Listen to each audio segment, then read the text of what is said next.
What is good, Ninja? OG over here from Player Essence, and welcome to another PE Nintendo Switch and gaming news video. Today we have some awesome information for you guys, so let's go ahead and get right into it. Sword Art Online Fatal Bullet. We have some details on Basalt Joe, Gun and Sword, and the online multiplayer. Shoutouts to Gamatsu for the article here. So, Beaters Play Authority Beta Access also begins on February 1st in Japan, or Early Access I should say, more like it. So, Bandai Namco has released new Sword Art Online Fatal Bullet information and screenshots introducing a brand new character, Basalt Joe, the gun and sword equipment, and an overview of online multiplayer. So for the sake of this video, we're going to go ahead and skip down to the online multiplayer because that's going to be the interesting thing in this game because it has some pretty cool online multiplayer. I'm getting a nice vibe from this game and I like what they're doing here. I'm looking forward to potentially getting a PC copy of this. So let's go ahead and get into the overview of the online. So heated online battles and co-op.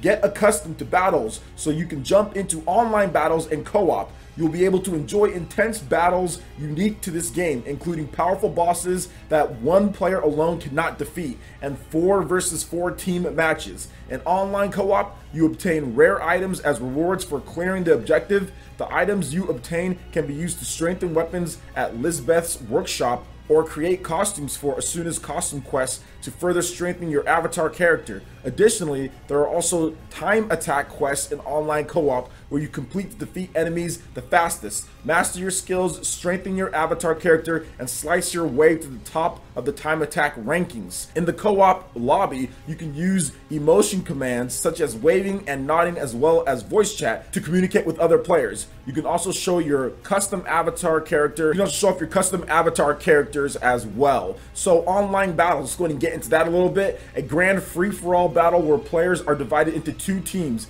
Alpha Team and Bravo Team. Players will have to predict not only the movements of their players on the opposing team, but also the movements of the target enemies. It's a 3-way battle where players will have to deal with a difficult boss class enemy as well as attacks from the opposing team. And I really like when games do that, when you actually have 3 opposing teams. You have some AI on the field, you have 1 player control team, then another player control team, and you guys are kind of all fighting against each other. That is a really cool dynamic to games that I'd like to see more in terms of online games, so I'm loving that. So there's also online co-op, combining players and Arphasis. Up to 8 characters, 4 players can play together in online cooperative battles. Since powerful enemies will appear in each mission, the use of buff type skills such as ally stat increases and HP recovery, as well as enemy stat debuff type skills is required. Decide upon your roles, then head into battle. There's also a new co-sleeping event scene, which all looks really good. So Sword Art Online Fatal Bullet is due out for the PlayStation 4,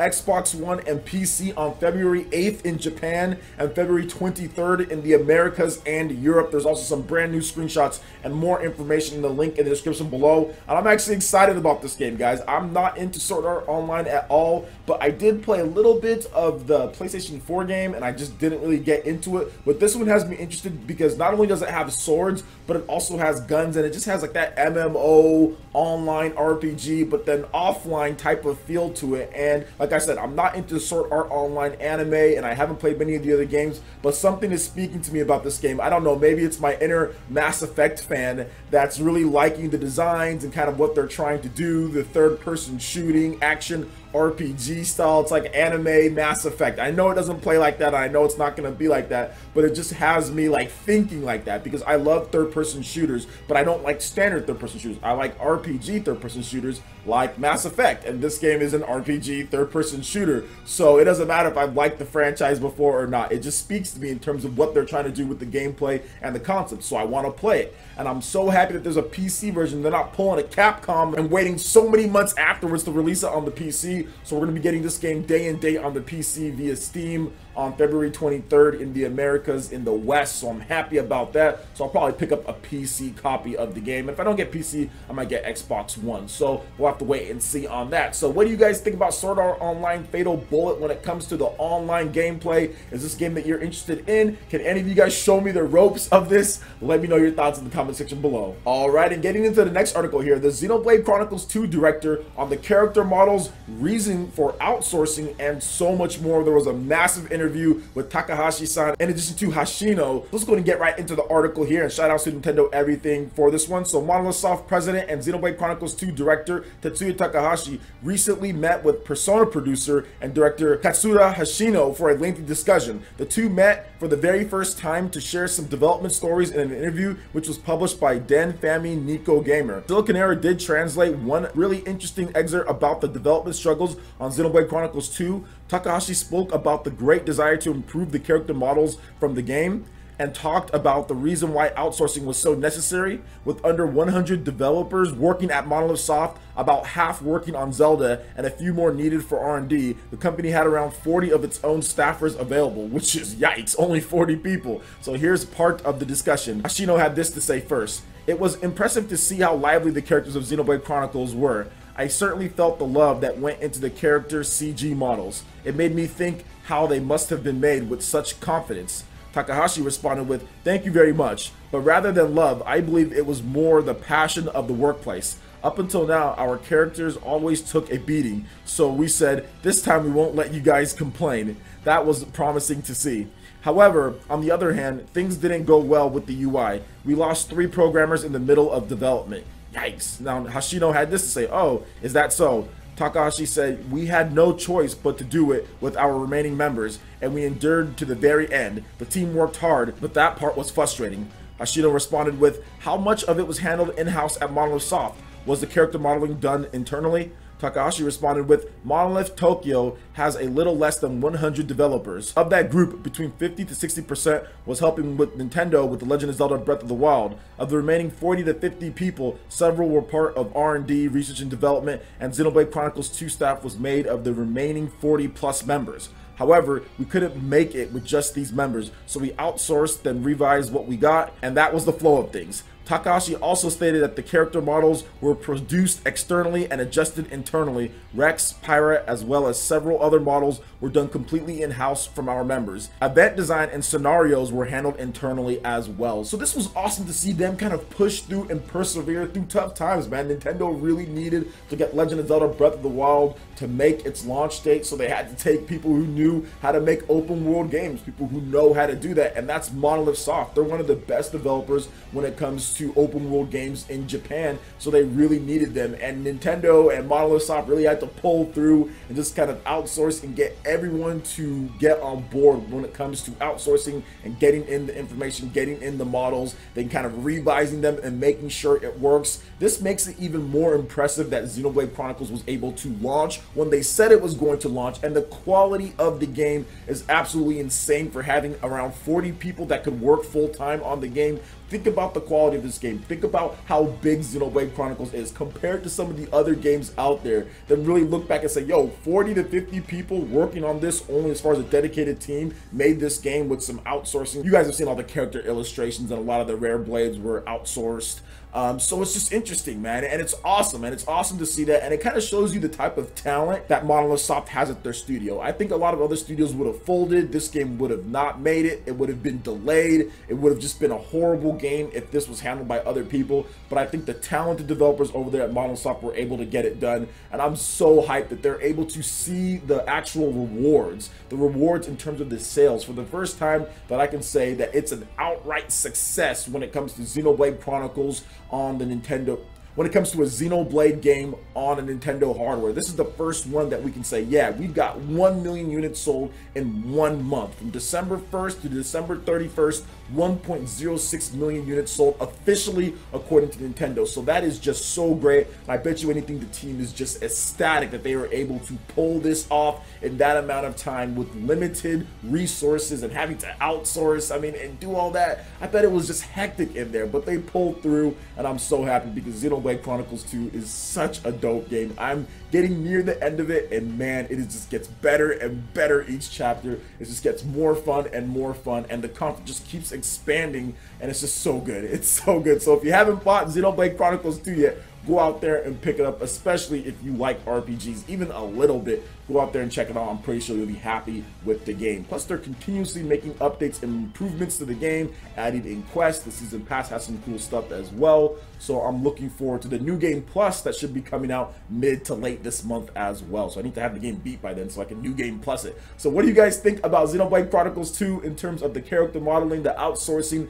and what they had to do to get this game done? Let me know your thoughts in the comment section below. All right, and moving into the final bit of news here, and this is very exciting and somewhat surprising as someone who's been following CyberConnect 2 for a long time. But CyberConnect 2 has announced their plans for the future when it comes to their development team, and you know what? It involves the Nintendo Switch. I mean, these guys, like I said, I'm not used to them developing on Nintendo hardware, but we are getting a trilogy of self-published titles on the Nintendo Switch called the Trilogy of Vengeance games, and they're all coming to Nintendo Switch. Let's go ahead and get into this article here. Shout out to Nintendo, everything for it. So the next plan, calling all game lovers, mass recruitment for new startup projects. So CyberConnect 2 has announced that its Trilogy of Vengeance games will be released on the Nintendo Switch as part of CyberConnect 2's new original project strategy. They are planning on releasing several self-published games in addition to commissioned works for other publishers. These new games will be comparatively smaller in size and scope, but will also be cheaper and will only get digital releases. The first 3 games of this kind are the Trilogy of Vengeance games. Fuga on the Battlefield, that's one of them. It's an action strategy RPG depicting hope and despair. Then they also have Tokyo Ogre Gate, which is a schoolgirl slash vengeance slash steampunk action style of game, which is actually looking pretty cool from the show in there. They say cut down evil, the Ogre Capital, high-speed parkour style slashing action. Yo, sign me up for that. And then they also have Cecil, which is an exciting new tale depicting a crazy world, the scramble for the witch's heart. So wow, interesting there. It's a 2.5D scrolling, ultra fun with action. So action 2.5D scrolling game, Castlevania style, it almost seems like it from some of here. So, and this is really awesome, guys. I'm really excited about this because CyberConnect 2, I wouldn't say they make great games, but they make very flashy games. They're very good at their cinemas, and they're very good at their cutscenes and their quick time events and all of that. They're the ones who made these games right here, guys. They made these for Bandai Namco. These are the Ultimate Ninja Storm developers, and it was so funny because I had some people on Twitter saying, oh, we should be asking for more. We should be asking for the Storm games. But guys, look, I'm a big, long-time Storm fan. The Naruto Ultimate Ninja Storm games aren't very good. If anything, we should be asking for this game. If we want a Naruto game to come back, we should be asking for this game because Classic Ninja has always been better than the Storm games. The Storm games are all flash, no substance. The battle system in these games are trash. So I'm excited for CyberConnect 2 to actually be able to not focus on graphics and flashiness and to actually self-publish and make their own games, because I know they can make quality games. I know they can make good stuff, but I think sometimes they're too focused on the big cinematics and they're too focused on quick time events. And with these games here, they can self-publish and make the type of titles that they want to make. And looking at the small sliver of shots that we got here, it doesn't look like it's going to be bad graphically. It looks like there's going to be good graphics in them. It looks like it's going to have a lot of content, or it's going to be a very fleshed out game because they have a trilogy of titles as far as what they want to do. It's focused. They can tell us the theme of the game. They can tell us kind of what they're aiming for, and I'm excited for all 3 of them because they all look pretty cool. And once again, CyberConnect 2, they haven't developed on Nintendo hardware in a while. They haven't developed on anything that I know of, so to have their games on there is awesome. Bandai Namco, they're the ones with the Naruto franchise anyway, and they've just been, I don't know what they've been doing with it. Instead of improving the actual quality of combat, we've been seeing what Dragon Ball FighterZ is doing, right? When you actually get a developer that kind of knows what to do within that fighting space, and I think with Naruto, that's what needs to happen. But it's cool to see CyberConnect 2 kind of do their own thing, and I'm all down for more Japanese developers being able to self-publish and not have to worry about a publisher in order to make their own dream game. So what do you guys think about the Trilogy of Vengeance games coming to Nintendo Switch? They're also coming to the PS4 and Xbox One. It looks like they're going to start distributing some of them this year. It could be some of them going to be launching this year. Maybe some of them might dip into next year. We have to wait and see. But it looks like the ideas are all fleshed out and they're going to be ready to go, at least 1 or 2 of them this year. So I'm looking forward to seeing when we get some announced dates and all of that. So what do you guys think about these games here? Let me know your thoughts in addition to all the different articles that I talked about in the comment section below. All right, Ninja, that wraps it up for this video here. Go ahead and check out the links in the description below. We've got Facebook, we've got Twitter. Go ahead and give us a like and a follow on our social media. Really helps us spread the content of Player Essence across the web in addition to YouTube. Also, make sure you check out our Patreon and YouTube live gaming page and consider supporting Player Essence. When you do so, it gets you access to all sorts of cool benefits, perks, rewards, and emails via YouTube sponsorship. So check out the link in the description below and consider supporting Player Essence right here on YouTube. Hit that like button if you did like this video. Lets me know you guys want more content like this going forward in the future. And subscribe to Player Essence for the latest RPG, Japanese, and Nintendo gaming news. Thank you so much for watching. I will catch you for the next video. Peace.